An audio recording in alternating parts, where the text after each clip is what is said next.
everybody, Lucas Haneman here. Welcome to this week's episode of Guitar Tone Tuesday, which is all about how Eddie Van Halen influenced me, of all people, believe it or not. Now, let's set the record straight. I am someone who considers myself a blues guitar player, a funk guitar player, and a fingerstyle guitar player, be it on electric guitar or acoustic. But I do not consider myself a rock guitar player. I'll play it when I need to, if I'm asked to, and I like it, but my heart is in the blues, my heart is in, funk, and my heart is in that weird fingerstyle stuff like you heard me do there in the intro that I do.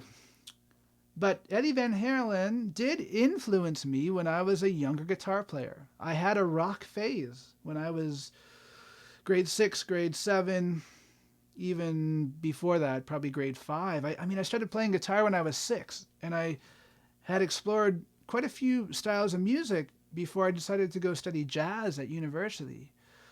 And thanks to my teacher, Wayne Eagles, who actually did a very beautiful tribute to Eddie after he passed away last week.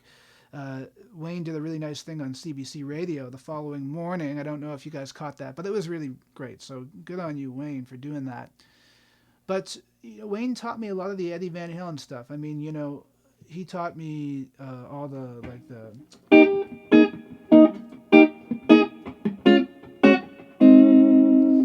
the Panama stuff. He taught me the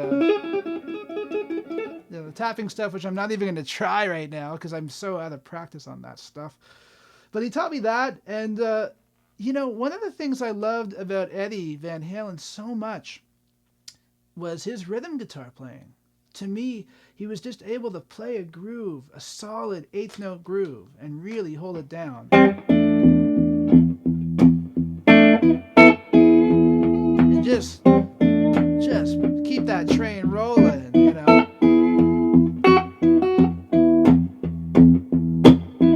and that's one of the things I love so much about Eddie. He was a drummer before he was a guitar player, and you can hear that. He's like a human metronome, man. It's incredible. And that's the thing, and I think that rhythmic thing stuck with me throughout my entire development. I mean, I'm still developing as a guitar player, but it really stuck with me. Like all the funky stuff, like I've always loved the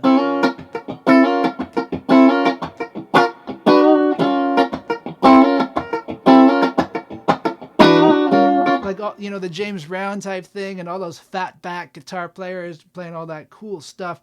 I've always loved that really rhythmic guitar thing, and Eddie had that. And he also was a very melodic guitar player.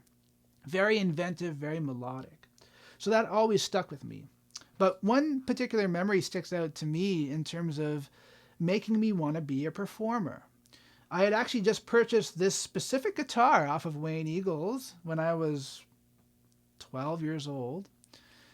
So I was in grade 6 at the time. And somehow, one of the teachers at my school had caught wind of the fact that I could play Eruption at that time.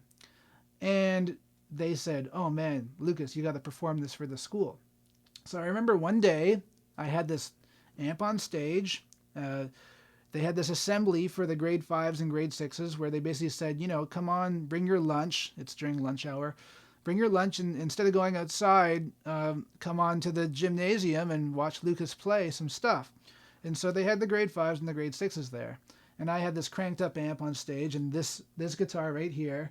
And I proceeded to play Eruption all the way through. And I think I did some ad-libbing stuff with it too. I kind of improvised on it. And then I went, this is going to date it a bit, but I went into a Limp Bizkit medley, which I loved at that time. Limp Bizkit medley, man. It was so funny. But everyone, it was funny because at that time I was such a shy kid. I didn't talk much to other people. I was really into my music, and I was very shy. But all of a sudden I had all these kids coming up to me after the performance being like, "Man, that was epic," and all this kind of stuff. And all of a sudden I became a fairly popular kid, just like that. And I've always thought about Eddie Van Halen, and I've always thought about that Eruption thing and how it changed the way I was perceived in school. And that was really cool. And it just boosted my confidence. So I just completely came out of my shell.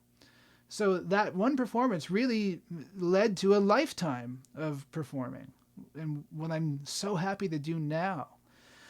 So Eddie certainly opened up those doors for me. So, thank you for that, Eddie, way up there.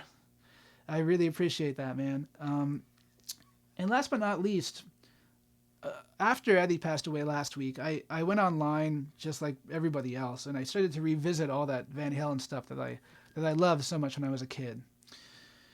And I listened to quite a few songs, and I revisited the stuff I used to play with my friend Adam when I was a kid. I had this friend named Adam who was a drummer, and I remember whenever I went over to his house, we listened to Fair Warning, we listened to Van Halen 1, Van Halen 2, and the 1984 album, like nonstop. It was pretty much the soundtrack of his household.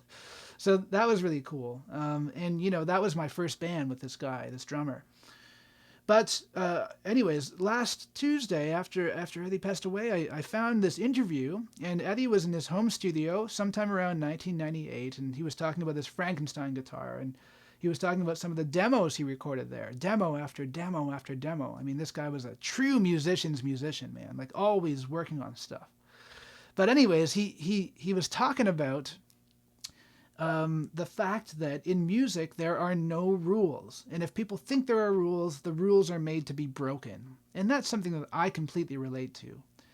And he also started talking about the fact that what do musicians do? We practice. What does a doctor do? They practice. They have a practice. And he was just saying that people in this field, or in many different fields, the reason why we call it practice or practicing is because we're always developing, and we're always going to be developing until the day we die. And if we're not doing that, then we're just stagnant. That's the message I got from it anyways. And that's something I completely relate to, because I feel like I'm just like a kid in the candy store playing music. There's so much to learn. There's always so much to look at. There's so many things to do as a musician, and it's just amazing. So, if we look back at the history of guitar players, Andrew Segovia certainly changed the course of guitar playing. Jimi Hendrix changed the course of guitar playing. Les Paul changed the course of guitar playing. So many others. I mean, too many to mention. Django Reinhardt. But then there's Eddie Van Halen, and he changed the course of music, from the late 70s until today. I mean, he brought in the high gain sound and just changed everything. So in the comment section below, please let me know, what is your favorite Van Halen track, and what is your favorite aspect of Eddie Van Halen's guitar playing? Please don't forget to like, share, subscribe, ring that notification bell if you're a newcomer here, and we will see everybody again next Tuesday.